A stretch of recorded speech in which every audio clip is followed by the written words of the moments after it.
Hello, Dr. Laura Cassidy here. And did you know, you have to know, there's a lot of myths and misconceptions about dyslexia, about what it is and how it presents. And today, that's what we're going to talk about. We're going to talk about common myths and misconceptions which cause all kinds of problems in dyslexia. Dyslexia, as we've talked about in the past, is still not fully understood. The good news is it's talked about a lot, but I feel like there's still a lot of misunderstanding what it is. But at its core, it is a problem that people have matching the spoken word to the printed word. And you can say, like, wow, that's a lot. And it is a lot, but it has nothing to do with IQ. And so it's an unexpected difficulty because they're having this problem matching this sound to the spoken word. And we commonly see problems in reading. So that's what we're going to talk about today. Now, there are lots of people with dyslexia. It's about 20% of the population. And people are like, really? Some people don't believe me. And then the more they learn about dyslexia, the more they start talking about dyslexia.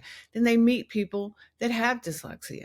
But it's very common. It's important to understand, though, it doesn't look the same, just like any complicated entity. It doesn't look the same in every person, and it could be mild, it can be moderate, or it can be really severe. We'll untangle some of those things today as we talk. So, myth one, more boys than girls have dyslexia. That is not true. It was thought to be true, and the reason I believe is because, as we know, boys and girls have different personalities usually. And the thought is that boys will act up in class, because think about it. If you're in class and you're smart and you see your classmates are all reading, they're all doing their work, and you're stuck, you're like, what's wrong with me? And I think a boy's response is more likely to be acting out in class and a little bit just more exhibiting bad behavior or loud behavior. A girl's not always, but they're more likely to be quiet and ashamed and pretending that they're okay. And I think this is a reasonable assumption for why people thought that more boys had dyslexia than girls, but it's not true. And we know that from the Connecticut longitudinal study where they tested every child in one school. And of course, they followed them now for 40 years. Then Dr. Sally Shaywitz saw that there was a equal prevalence amongst the boys and the girls. And so that's myth number one. And so we are busting myth number one, that boys have dyslexia more than girls, and it's not true. They both about equally have dyslexia. So myth number two is that dyslexia is writing letters backwards. No. And it turns out in young kids that writing letters backwards, and I think probably the one you see the most is the B or the D, right? They just flip them. And that's because they're learning the alphabet and they look very similar. I mean, one's facing east, one's facing west. So that can be seen in dyslexics, but it's also seen in non-dyslexics. So that is a myth that we're busting. So when you think about dyslexia, and we've talked about this, it has an impact on reading because it is taking the sound of the spoken word and matching it to the written word. Now, they can have difficulty with writing and they may flip their letters. But if you think about dyslexia, commonly you'll see the problem with reading. And so the reading is taking the print and you're translating that to the spoken word. But when you think of writing, what your brain is doing is like, okay, I'm writing the word cat or mat or bat when you're young, say. And so you're thinking in your mind, okay, this is the sound I'm hearing. What letters correspond with that? And that is difficult for dyslexics. Of course, like we said, it looks different in different people, but it's the opposite. It's of taking the written word to spoken, is taking the spoken word to written. And dyslexics have problems both ways. One is called decoding, one is called encoding. Don't really need to know that, but it's all the same process. So then the dyslexic, like we said, they can struggle with reading. They can have that problem writing. Then you think about spelling. They're like, okay, laugh, L-A-F. laugh, which we know is not true, right? It's Laugh. But they're spelling phonetically the way they hear the word. And so that's another thing that you're going to see with dyslexics. Let's talk a little bit about maybe some personal stories about seeing this. You know, now that we have so much technology, you can often hide your difficulty with spelling right or writing because you can dictate. Now, some people though will tell me that my spelling is so bad that it won't even autocorrect. Or someone may try to text you and you're really like, what did they just say? And I'll always kind of know or suspect someone's dyslexic when I get a text that says maybe it's a sentence long or two sentences long, and what is WAT, or when is, instead of WHEN, is WIN. I mean, the English language is really complex when you think about it, because there are rules, but all the words don't follow the rules. And so the good news is, if you understand it and then you have somebody that has dyslexia, they can again use these aids that we have now, like spell check or dictation. And it's not that they can't spell, it's that they're spelling the way the word sounds to them. They don't remember all those rules. And I think the goal is not to think that has anything to do with intelligence, and to not make them feel embarrassed or shamed with, say, poor spelling, because it has nothing to do with IQ. Or, like I said, they may have trouble writing, that taking that spoken word to a written word. So let them type on the computer. That's what we recommend. That's what the Shawitzes recommend. That's what I recommend. Again, the technology is going to be a great advantage for dyslexics. And so when they experience these difficulties, I think adults' job is to encourage them and give them the tools so that they can succeed and not feel any shame. Okay, now we're going to talk about why dyslexia is not a visual problem. And I think there is a lot of confusion, and I'll try to explain it in terms where it makes sense. So if you think about how we read, the eye sees the print. Now the eye is transmitting the print, what the print looks like. Like, I'm looking at some print and I see these symbols, right? And what's truly amazing of the human brain and the cranial nerves, which is one of them is the eye, it takes those words, and at the back of the eye is a nerve that then translates, or transmits, I should say, that image to the brain. So the eye and the nerve behind it are basically just in between the two. It's the way you get that print on the page or the computer into the brain, but it's the brain where you associate the sounds. So it has nothing to do with your eyesight. Unfortunately, I've seen parents go to optometrists, and optometrists have told them this is a visual problem, and it is not. You could have a visual problem and you could have dyslexia, but just because they're correlated doesn't mean one causes the other. They're totally distinct. Obviously, you need good vision to be able to read, but again, the eye apparatus and the nerve at the back of the eye, which is where it's transmitted, that optic nerve, which is what it's called, that has nothing to do with dyslexia. It's where in your brain does it go to match that sound of the spoken word and the print. And it turns out in the dyslexics, as we've talked before, instead of going to this left-sided part of the brain, either slightly posterior or very posterior, it's going over to the right side. And that's just, as we've talked before, a very inefficient system. And so in the beginning, the child needs a lot of direct instruction. And then as a child matures and gets older, they're able to read from that part of the brain. Not very fast, not as fast as a non-dyslexic will say, but they can read. And again, it is nothing to do with vision. You do not need glasses if your eyesight is good for dyslexia. I've seen that. You don't need colored paper. That's not going to do anything. That's the biggest hokum. I mean, maybe if you just like, the color pink or the color blue, we'll go for it. But don't think it's going to help your child read, because there's no science behind that. And then the other thing I've heard is like they have eye weakness. So and I know that people charge a lot of money for this.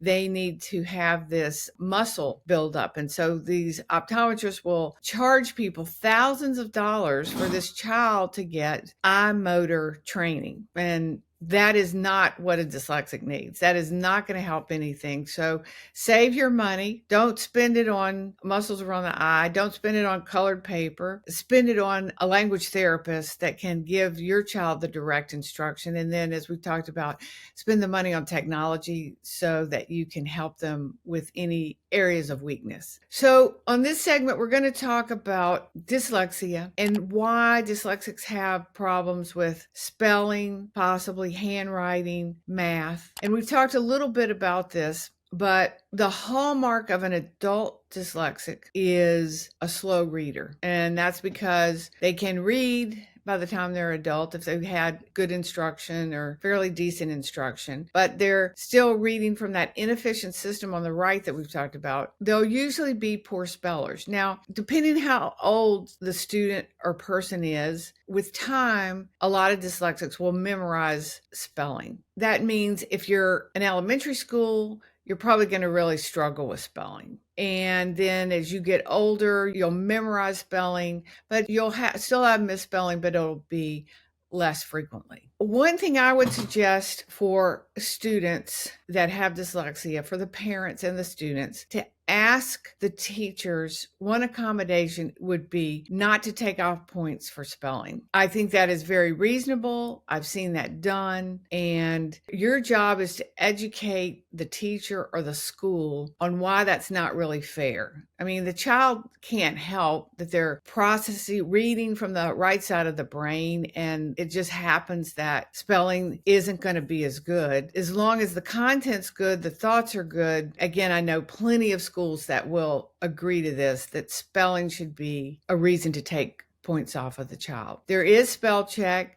Some dyslexics will say that my spelling is so bad that even spell check can't handle it. But that's another tool, and a tool I would ask for. What I think happens a lot is that the dyslexic kids can learn to spell for, say, a spelling test, right? Because you have a week, usually you have to learn a set number of words, and the child can memorize how to spell the words. The problem is a month later, they're probably not going to know how to spell the words, or not all of the words. And so if the teacher says, well, we had this on the spelling test last month, why shouldn't I take off points for that? I would just say, that's true. My child could learn to pass the spelling test, but because they have this inefficient system, they're not storing all these words with the correct spelling. So they can't, so to speak, pull it out and put it down on paper. So I definitely would have that discussion with the teacher or with the school. Handwriting.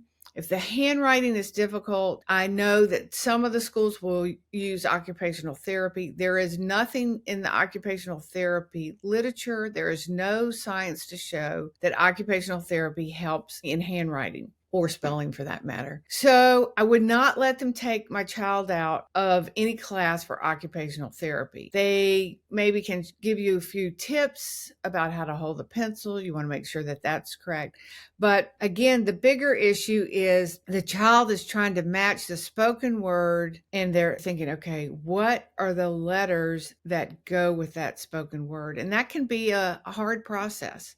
So again, I would recommend let the kid be on a computer program and type. And people ask, well, what grade? And you can start that in first grade. I mean, and typing is a great skill to have. And there are a lot of typing programs. And then I've heard people talk about cursive can help this. There's no science to prove that either. Personally, I would go with the computer and learning to type, and that's an option for a child. It'll help them in the future, and it seems to be a way that they can get that sound symbol relationship down easier. So then what about math? You probably heard the writing referred to as the words used dysgraphia and dyscalculia. And dysgraphia is talking about difficulties with writing, which we just talked about. And I would recommend the keyboard. Now, one thing I want to caution you about is the schools could say, oh, your child has dyslexia and dysgraphia. And they even say, and dyscalculia, or they have dyslexia and dyscalculia. There's a misunderstanding there. The umbrella term is dyslexia. And then there are different aspects under dyslexia, different manifestations.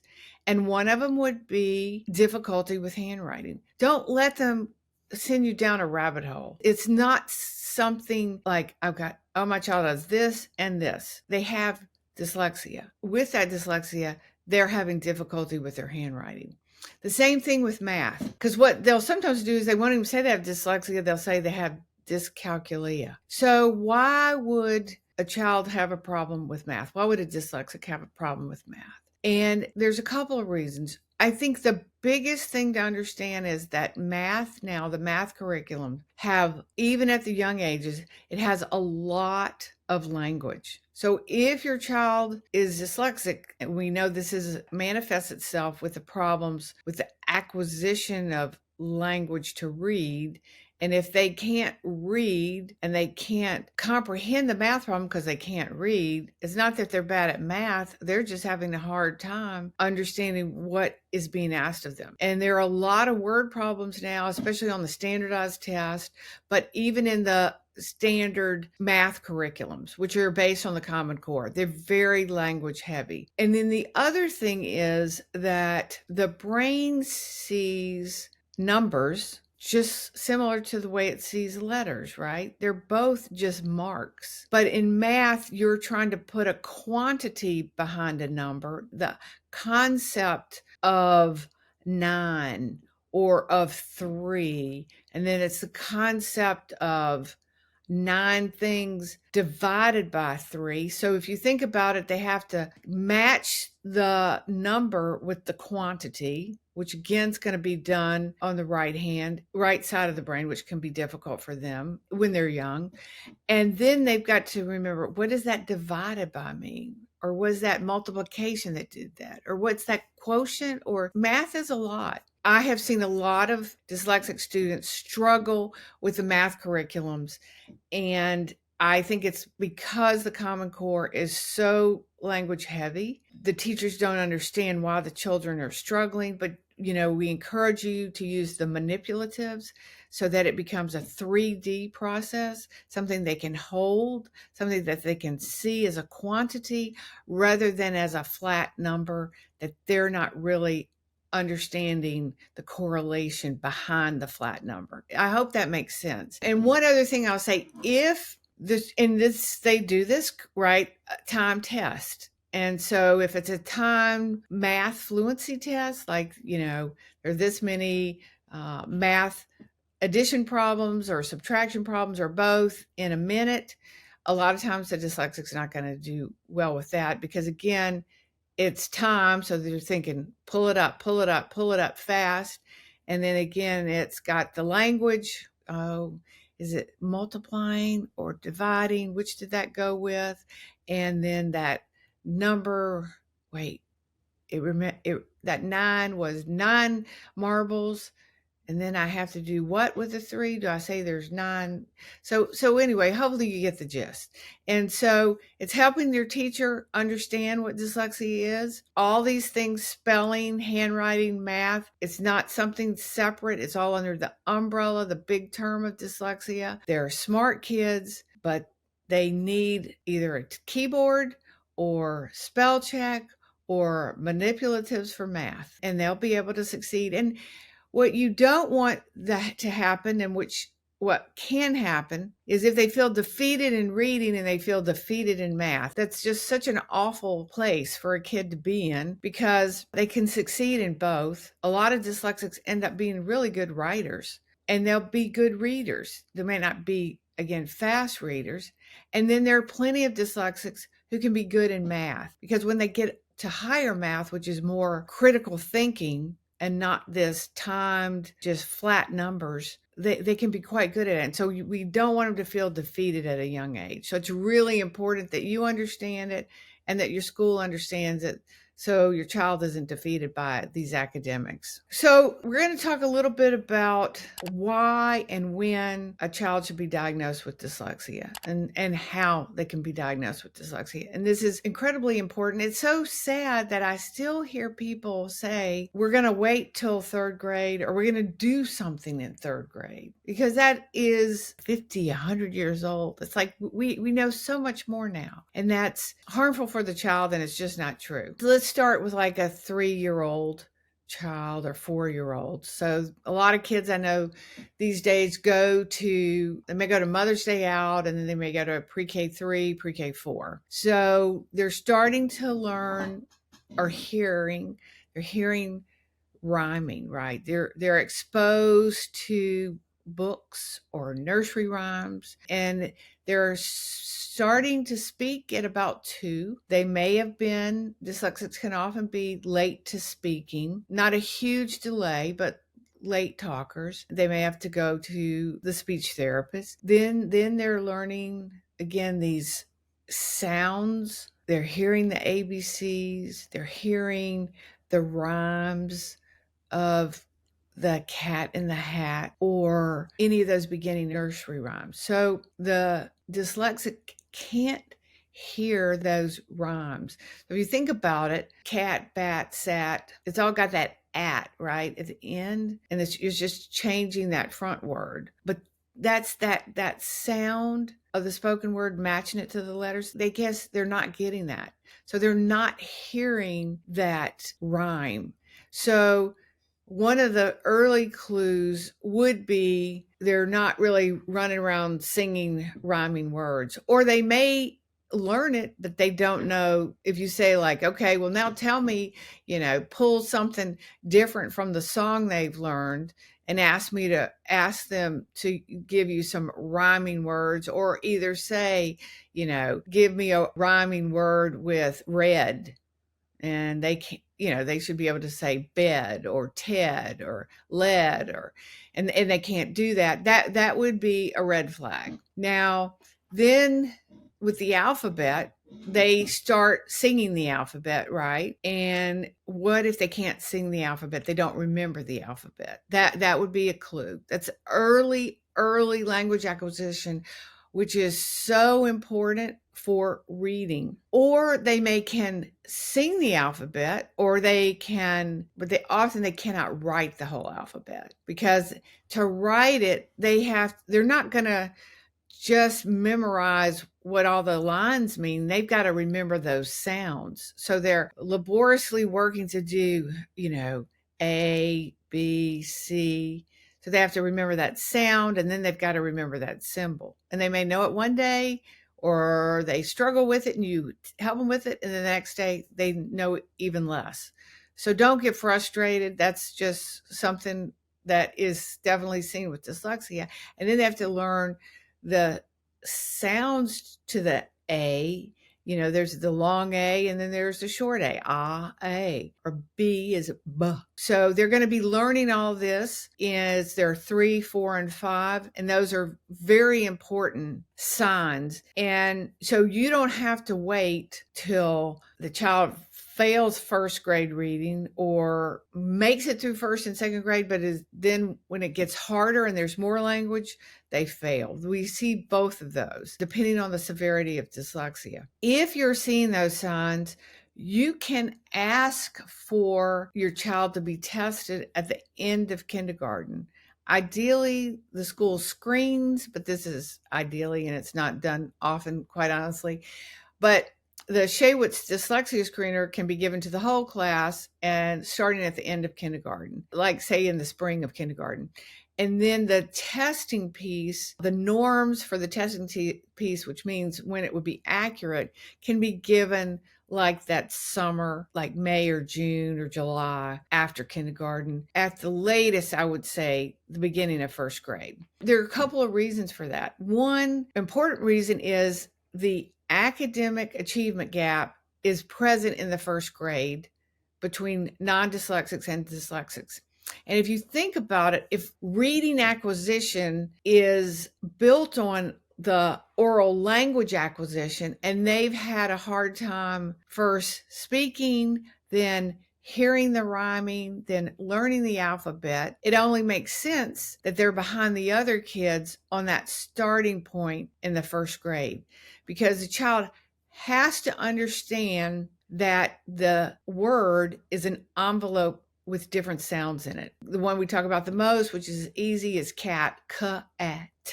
And they have to understand that those sounds pull apart and then they're blended back together to say the whole word. And so a lot of first grade dyslexics, again, they won't know their whole alphabet. They won't be able to match the alphabet to the sounds. And so a lot of people just assume that they know it. And the only way you're going to know it is if you test them or if you don't dismiss it. A lot of teachers that don't understand dyslexia will say, "Oh, he's a boy." Goes that myth again, right? They'll catch up, or, "Oh, she's just shy," or, "Oh, she missed a couple of days on that. Just give it some time." That's not the right answer, because the time is precious, because that gap's already there. And if we don't address it in first grade, it grows between the dyslexic and the non-dyslexic. And as we've talked about, it's bad for the child's self-esteem. The child is still struggling back at the initial language level of sound symbol correlation and that awareness that a word is composed of sounds, and the others are starting to read. So it's really important. If you look at reading acquisition in the first and second grade, the slide shows that the slope looks like this. It just takes off in first and second grade.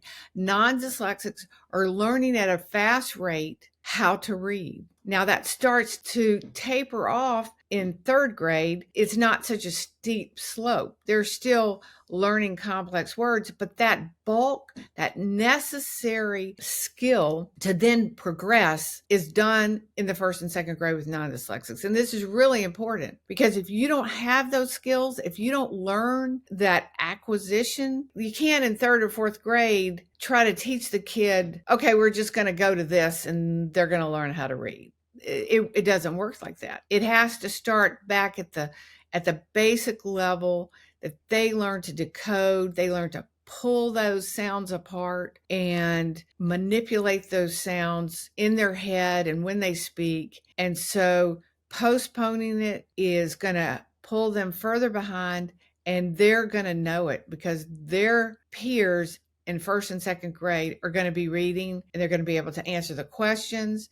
And then the teacher's going to say, "Oh," we see this, the teacher will say, "Oh, so-and-so is fine, but they can't comprehend." Well, no, so-and-so isn't fine. They've never listened to the child read out loud. They've never really delved in. Do they know the alphabetic sounds? They can comprehend fine, but they got to be able to read to comprehend.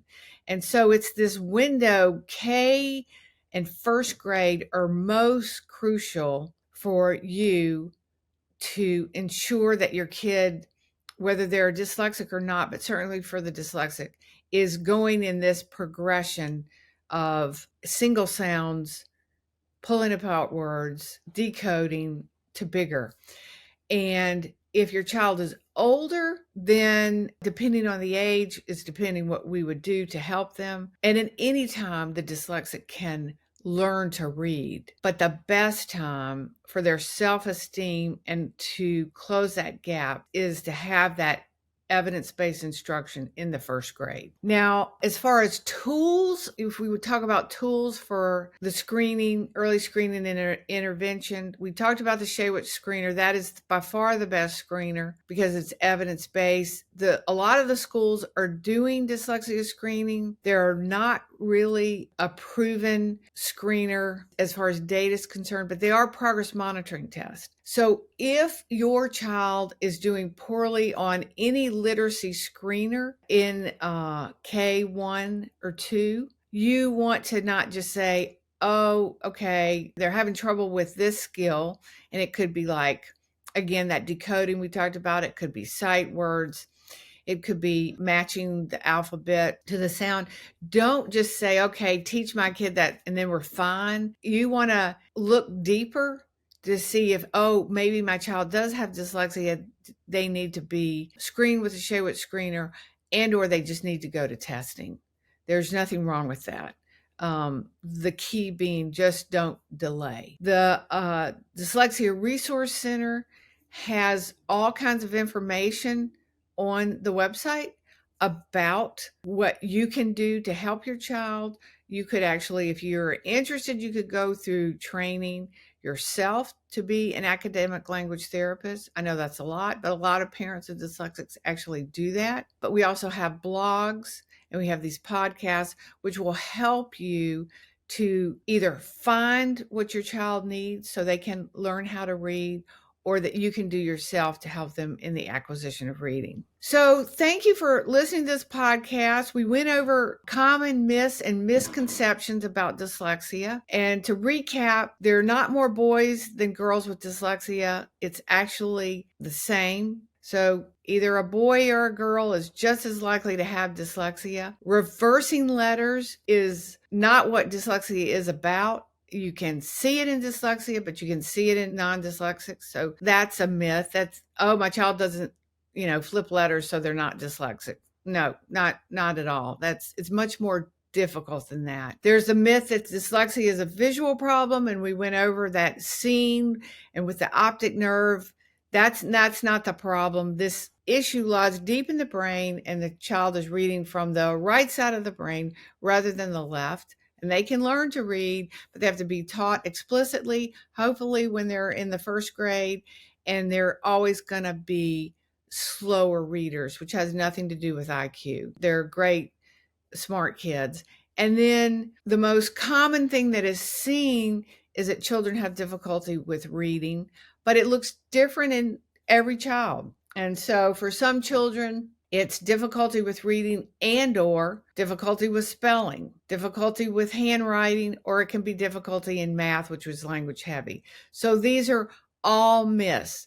And then the other very important myth is that I can wait till second or third grade to get my child tested for dyslexia. It's really not important till then, and it'll go away. That is absolutely incorrect. You want to get your child diagnosed at the end of kindergarten, first of first grade, if at all possible. Again, at any age, there are ways to help the dyslexic reach their full potential. That's why we're here. And again, our website's got lots of information. We're here to help you. We want to partner with you. We want you to be an advocate for your child and others.